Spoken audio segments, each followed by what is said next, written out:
اعوذ باللہ من الشیطان الرجیم بسم اللہ الرحمن الرحیم السلام علیکم ورحمۃ اللہ وبرکاتہ۔ پیارے بھائیوں اور بہنوں، میں امید کرتی ہوں کہ آپ سب خیر و عافیت سے ہوں گے۔ میری دعا ہے کہ اللہ پاک آپ سب کو خیر و عافیت سے رکھیں، آمین۔ ناظرین، آج میں آپ کو بتاؤں گی زیر بغل اور زیر ناف کا حکم کیا ہے۔ پیارے نبی صلی اللہ علیہ وآلہ وسلم کے فرمان کے مطابق صفائی نصف ایمان ہے۔ ایمان کے ساتھ ساتھ اس حدیث مبارکہ پر عمل کرنے سے ہم اپنی جسمانی صحت کو بہتر بنا سکتے ہیں۔ اگر صفائی کے جسمانی فوائد کے حوالے سے میں بتانے بیٹھ جاؤں تو یہ ایک بہت طویل ٹاپک ہو جائے گا۔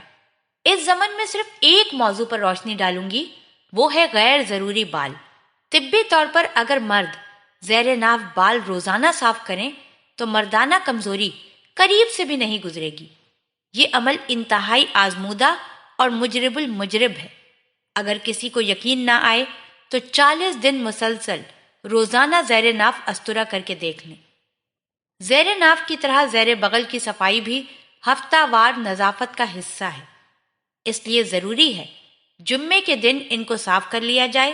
البتہ اس میں بہتر یہ ہے کہ ان بالوں کو نوچ کر دور کیا جائے۔ مونڈنا بھی جائز ہے۔ ہر ہفتے میں ایک مرتبہ زیر ناف کو صاف کرنا افضل ہے۔ سب سے بہتر دن جمعے کا دن ہے۔ نماز جمعہ سے پہلے صفائی ستھرائی کر لیں۔